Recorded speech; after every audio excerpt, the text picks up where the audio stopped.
Hi, friends. Host Eric here, host Talking to Famous People. And this video, I'm not sure exactly what it's going to be titled, but the basic notion of it is uh, every person, as they go through life, they have some sense of where they've been, where they are, and where they want to be. And presumably, there's kind of built into that this idea that implicit in where you are right now is that it's some distance from where you want to be, as though you can never actually get where you want to be. Um, and I was thinking outside on the lanai here, like, what does one picture when one wants to imagine moments that are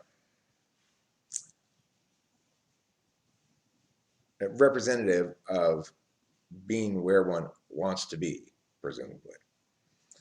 Uh, and I would imagine that for a lot of people, those moments include being in Hawaii with a significant other that they really like a lot, that they love, they're happy to be with.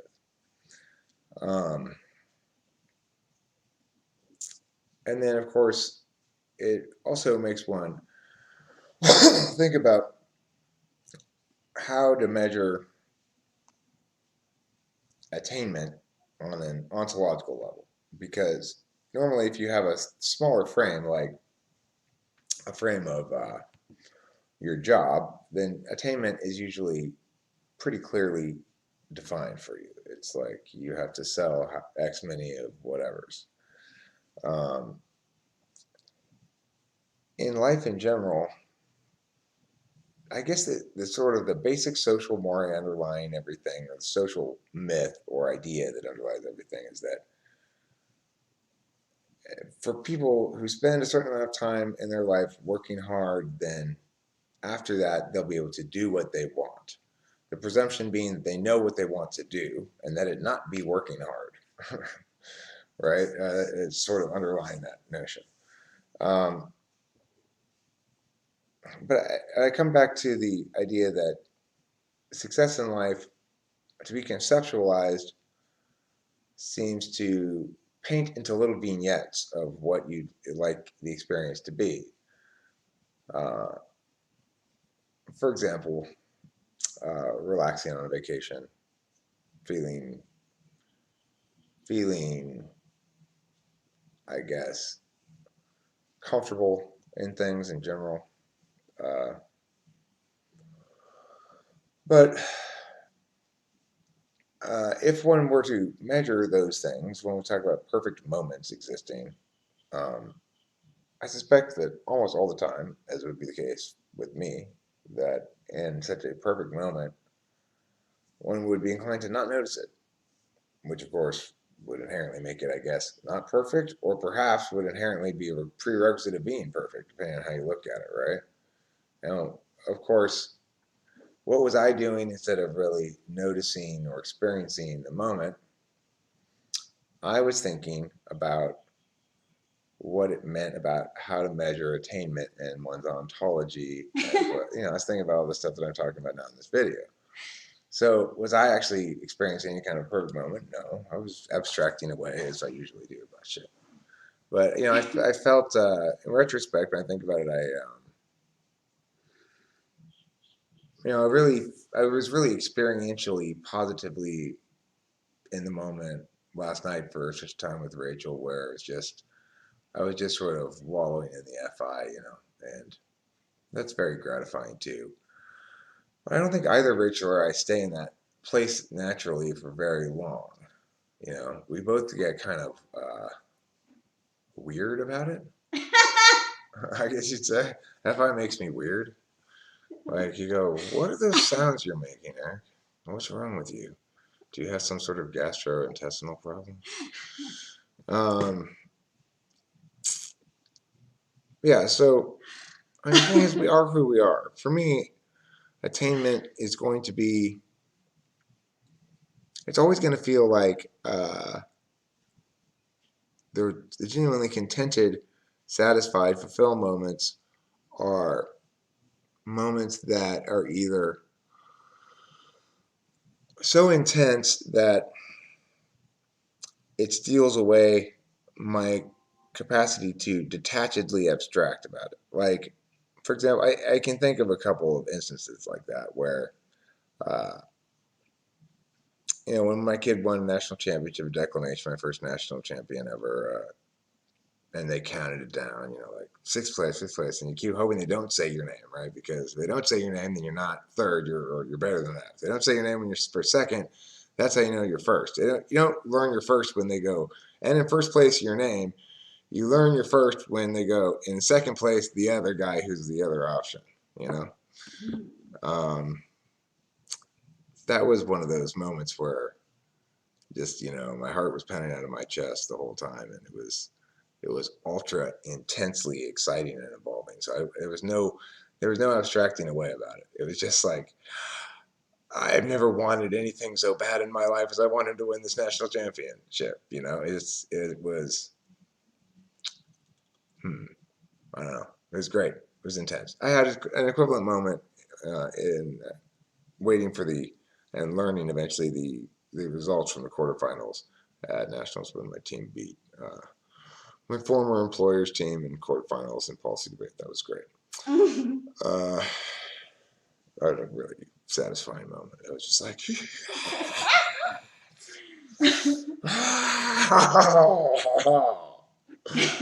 anyway, the point is, it's like, for intuitives, I think, though, we run the risk of operating in this space where time is not fluid, time is turn-based, and therefore sort of infinite. And you can pick up where you left off after a couple of days of resting, and presumably nothing has changed. That's not how the real world necessarily works, but I think that's how intuitives presumably does. And one of the consequences of that is failing to notice the the unique temporariness of certain aspects of life. So a lot of things in life you only get one opportunity at. Like a given sunset is looks particularly beautiful. You go, well, I don't want to stop and take a picture of it. I get the next one. Well, the next one's different. It's not the same sunset, not the same situation. If you're someplace especially if you're someplace you don't go normally, like this. I passed this beautiful hibiscus flower that I wanted to take a picture of. It's very weird, hybrid looking. It's a strange mix of colors. It was crazy. Maybe we'll have a chance to get a picture of it still before we leave because it's at my dad's hotel. Yeah.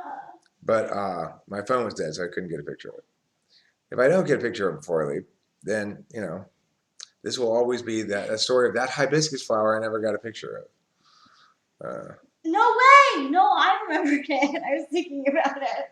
I know. I don't say it was forgotten about. I'm just saying if I don't get a picture of it before I leave, I will be known as the hibiscus flower that I didn't get a picture of. Damn.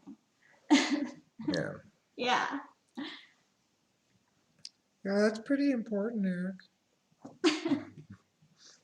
It's Carly, actually. I mean, breathy one.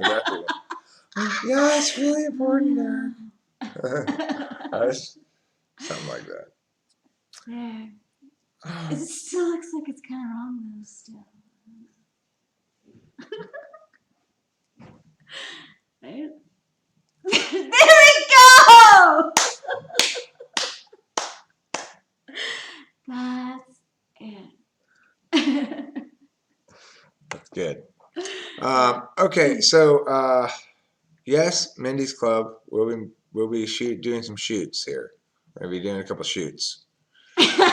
We'll take some stills of them in various Hawaiian vacation locations and such, like on the beach and I don't know, on a palm leaf or something, on the lanai, stuff like that. We should take pictures of these guys on the bed before they mess it up. It looks very hotel bed. Yeah. They can all be definitely having a party there. Yeah, that's where they have their meeting. Their meeting / orgy. Okay. So, Yeah, I guess the point of this video is for intuitives. It's not like taking a moment to experience the experience or stop and smell the roses, or be in the moment, or all that kind of stuff. It's not like it's not some sort of magic bullet at all. You know, it being go ahead and spend some time experiencing some shit. If you don't do it at all, if you don't do it very much, it can be quite, I'm sure, like cathartic in some sense. But overall, it's something that it's important to remember. But it doesn't change the reality of who you are.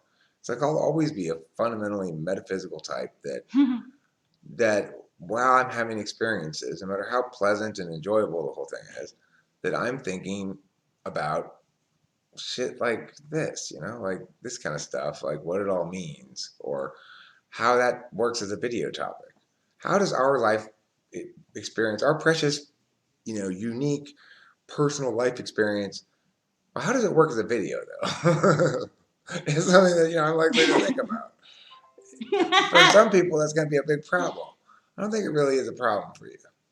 Do you? I don't know. It doesn't sound like it, but I'm just getting together again for the first time. Are you getting The the announcement? notification. It's a little late on the notification. A little bit late. I know. I didn't get the announcement for this either. Oh, but I do have one for President Donald Trump delivers the State of the Union address. TIM. I gotta say that's probably my own fault. I should just schedule the shit and then we wouldn't have a problem. Okay, so that's it for this video. You know, intuitives, it is worthwhile getting into the moment and trying to put aside the meaning making, which it can be kind of nonstop, right? For INTPs, ENTPs especially, the meaning making can be nonstop. I suspect for NFJs as well. It's a different kind of meaning making, but it's still removed. It is. Trust me, if I remove yeah. It's kind of like with INFJs, their reality is filtered through whoever's near them, and so that's why they need a lot of alone time too. Yeah. Because if somebody else is near them, they can't turn off the FE. You can't stop being aware of the other person's mood. Yeah. That's true. Good observation. Mm-hmm. And it's true even if I'm like lying in bed and have my eyes closed, but I'm awake. If I'm actually asleep, I'm assuming maybe it turns off a little bit. But if I'm still awake, it's like I can tell she's attending to my, I don't know, affect, what I'm giving off in some regard. And of course, my affect is going to be mostly about what's going on in my head, which is often things like, random shit. Like, I was thinking this morning or last night, whenever it was, about Rachel. I think Rachel asked, like, what are you thinking about? And I said, well, I'm thinking about how tort law and liability insurance limits interact, basically, and whether or not there's explicitly law about this matter or what. Because it would seem like lawyers attempt, and sometimes do, get settlements that exceed the liability limitations put on the policy by the insurance company. Regardless, why was I thinking about that?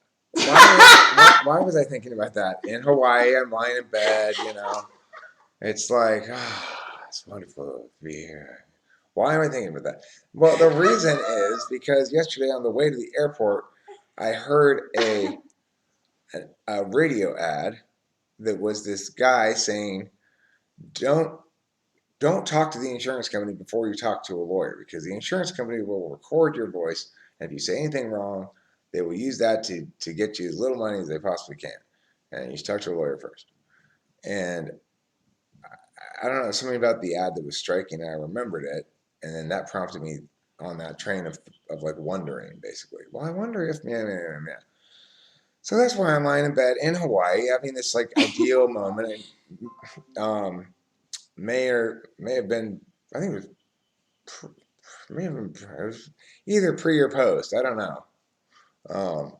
But it's not a situation in which one ought to be thinking about tort law, especially when one's not a lawyer and has no real particular personal interest or involvement in tort law or any matters related to it. But that's what I was thinking about. And that's what it means to be a metaphysical type, is that you're not necessarily tied at all to your place, time, physical environment, whatever. You know, I wasn't thinking about Hawaiian tort law. I was thinking about tort law in the United States in general. So anyway, so that's the video about that, about being a type who spends a lot of their mia not being in the moment. And by mia in this case, I mean being, time on earth. If you spend a lot of your time on earth in your head thinking about things that aren't temporally or geographically, physically related to matters near you, matters in space, etc., then you're not really experiencing the physical animal side of life very much. And there's nothing inherently wrong with that, because it's important to remember that they are the equivalent, or the opposite and equivalent isn't experiencing the metaphysical side of life very much. And that can be difficult for metaphysical types to remember, because we kind of all assume that everybody functions like we do. And we go, why are you not following what I'm saying? Well, because it's probably incredibly convoluted and abstract, and that person didn't have that kind of attentional fashion that would lend themselves to getting that, processing it, dealing with it as you would like them to, you know. So anyway, that's about it from Kona, Kilauea, from, what's this bay called again?